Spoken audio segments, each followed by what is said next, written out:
Good morning. Welcome. Welcome to another coffee chat with Pam. I'm out here on the little porch and the sky is blue with some fluffy clouds. And I just wanted to catch up and have my second cup of coffee. Nice and black. So I was tempted to have some notes, but I decided I just wanted to talk honestly off the cuff. And sometimes when I have notes, just the way I'm wired, it makes me stick to them. And sometimes I don't say the things that are really brewing in my mind and heart. So there's some kids outside hollering, and there's traffic going by, but we'll just bear with it. How are you doing? How is this summer going? The summer of July 2026. Well, I'm just about to do some changes on the channel. Not necessarily this one, but I'm going to start a new channel. I think I'm calling it Pathlights or Pathlights with Pam, something like that.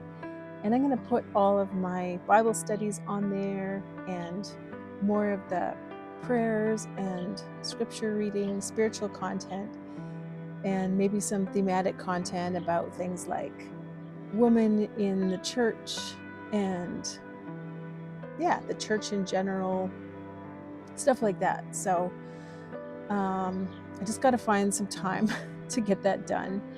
And life has been really busy lately and kind of frustrating in that I'm not feeling very well. I have like some kind of foot injury. I don't know what I did to it. And my hip has been really hurting, so I'm not sleeping well.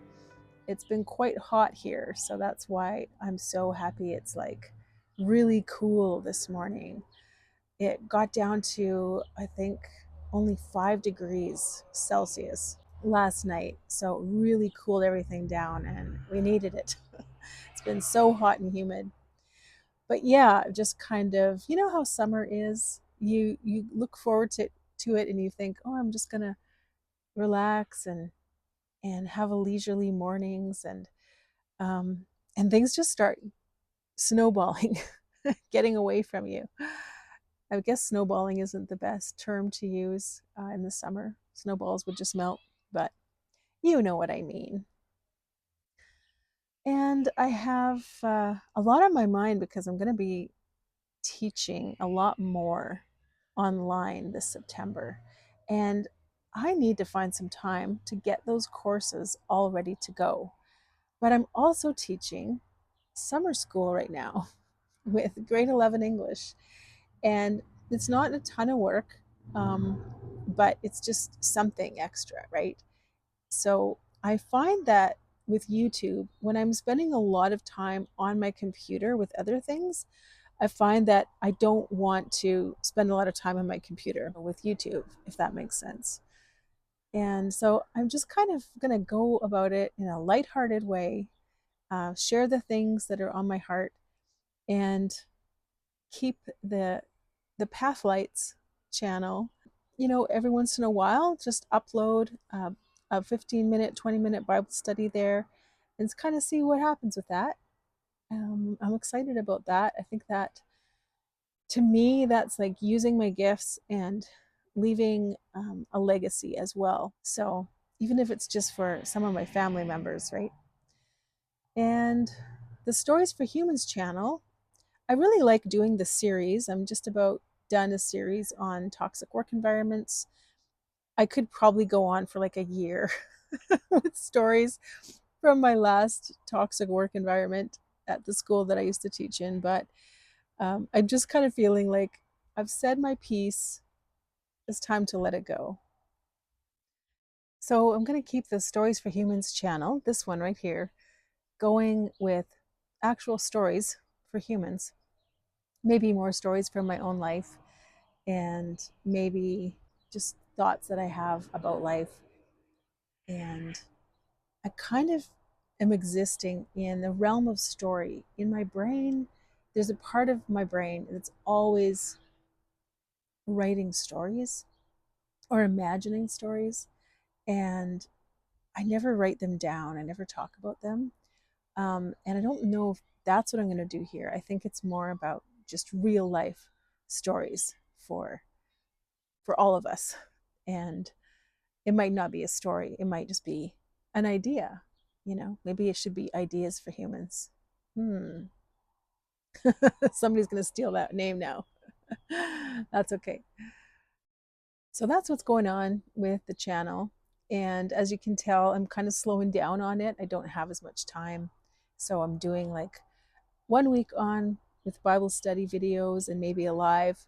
And then the next week, a series video or topic video with maybe a live or a coffee chat. And yeah, just kind of mixing it up a little bit. So, but I just really appreciate the community on here. A lot of you guys and gals, girls, have helped me through, helped me process a lot of things and just really been there. When you're having a hard time and you say something in the chat and somebody just encourages you and speaks into it, and it's just great. I love it. It's like real live friends that can be there for you. So yeah, thanks for everyone that's been on here. And I also wanted to talk about something that I chronically struggle with. You've probably noticed in some of my videos, I talk about the ideal as opposed to the real.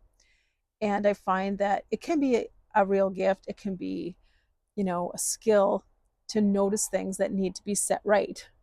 And it helps me, it's helped me in my job. It helps me notice, kids that are struggling, helps me notice spelling mistakes and problems in my lesson plans. It helps me put things right. But when you're always noticing what's missing or you're always noticing that thing that needs to be fixed, it's really hard to just enjoy life. Have you noticed that?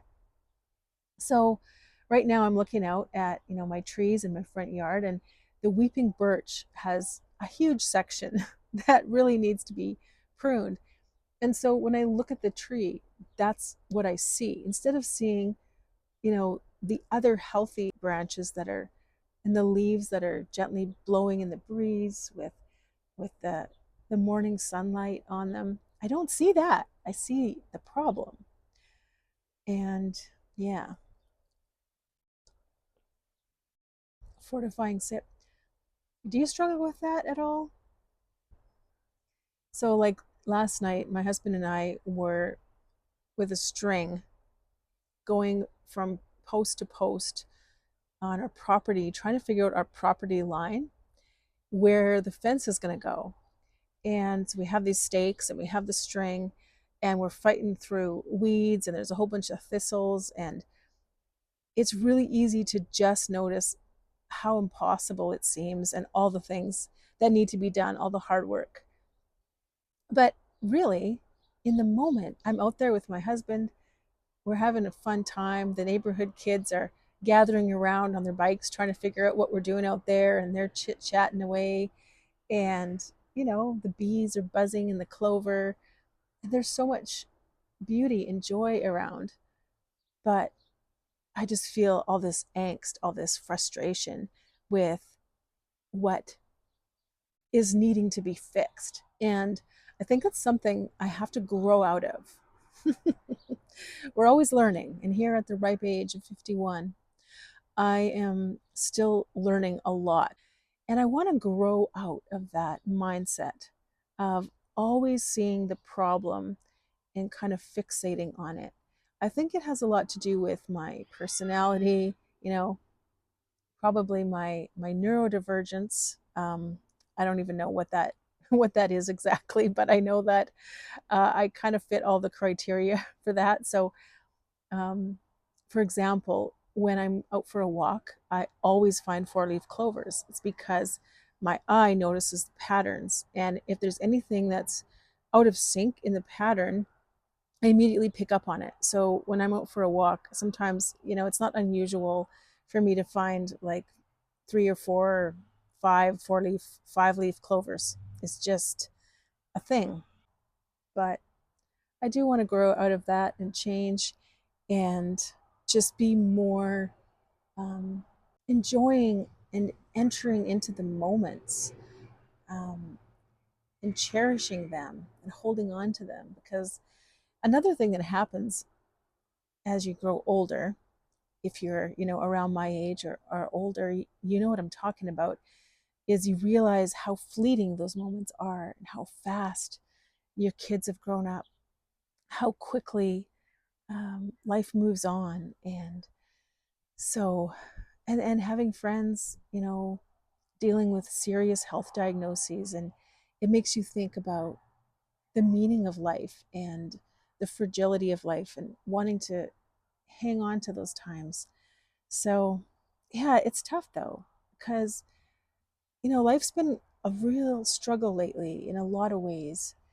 And my husband and I sometimes look at each other and we're like, how are we in our 50s and we've always worked really hard and we're still struggling? We still can't really afford to go on a vacation together. And I think, stuff like that. We really need a couch for a living room and a chair. We keep putting things off for years and years and years. Um, really need a bathroom renovation, things like that. And it's just hard to know what problem to tackle first. And in the meantime, life is running by. In the meantime, the moments are passing. So we've started to change things up a bit in the last couple of years. We've really started to walk away sometimes from projects that need doing to just spend a day together in the mountains.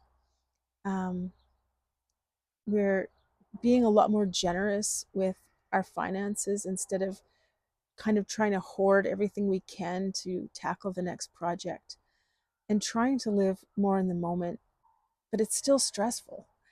And I know that we're really privileged. We own a home, we have a car, right? We have jobs.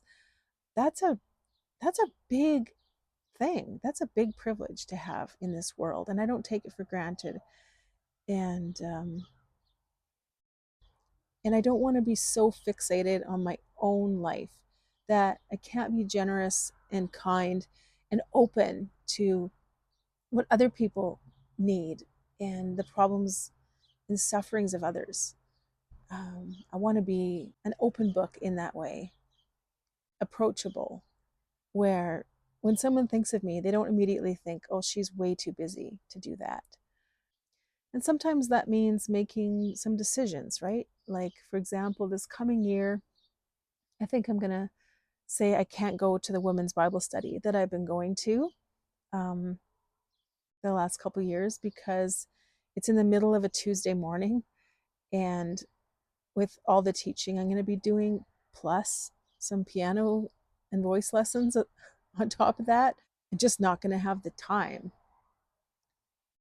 So I think the way to go forward is to just really be thoughtful about what it is that I value.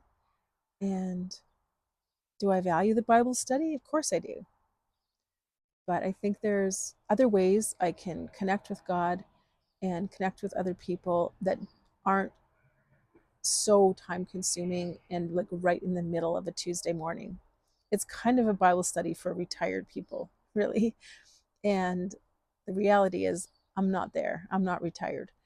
So sometimes I think about doing a Bible study for people like me or for younger women in the evening, something that they could go to after work, or if they've been at home with the kids all day, maybe their husband could take a turn and they could get out of the house for an hour or two and do a Bible study with other women. I really feel called to something more like that.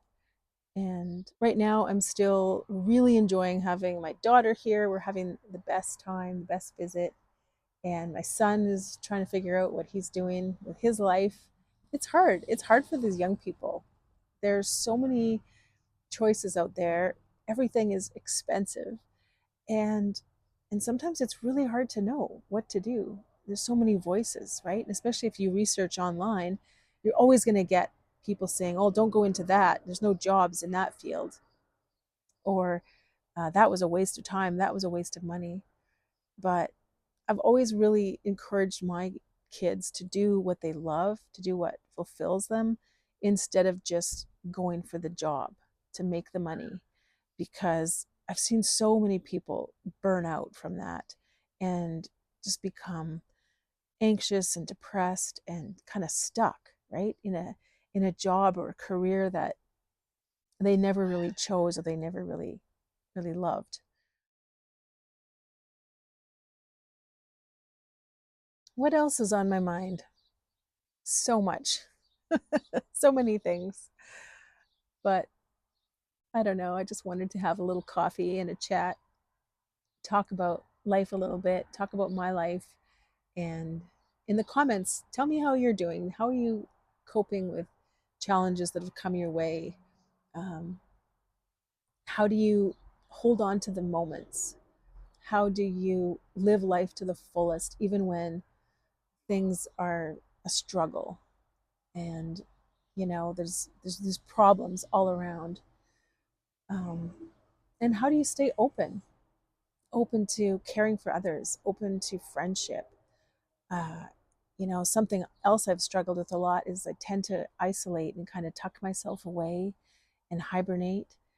And when I'm struggling, instead of reaching out and instead of calling a friend or um, texting someone, maybe asking for prayer or just, I don't know, asking to go for coffee, I I tend to just kind of tuck myself away like a wounded animal, and and then at the same time feel lonely and disconnected. So, if you want things to change, you have to change, right? If you want something different, you have to do things differently. If you want friends, you have to be a friend. And I have wonderful friends. I really do. I really want to resist this tendency to hide away and just try and stay comfortable when I'm feeling kind of fragile or wounded or hurt. So,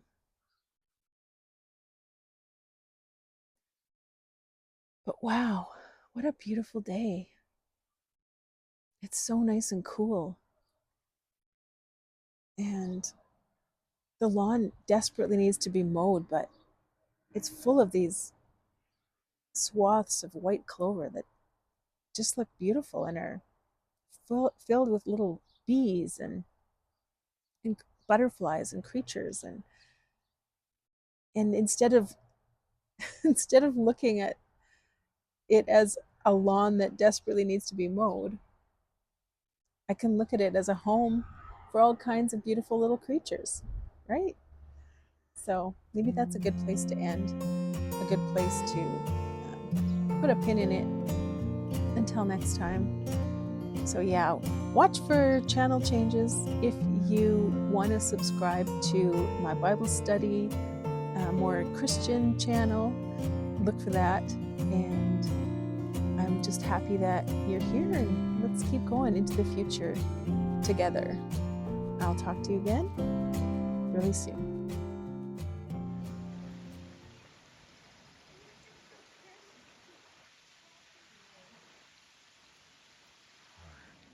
No, there's a pair of them over there. It's a grebe, I think. No?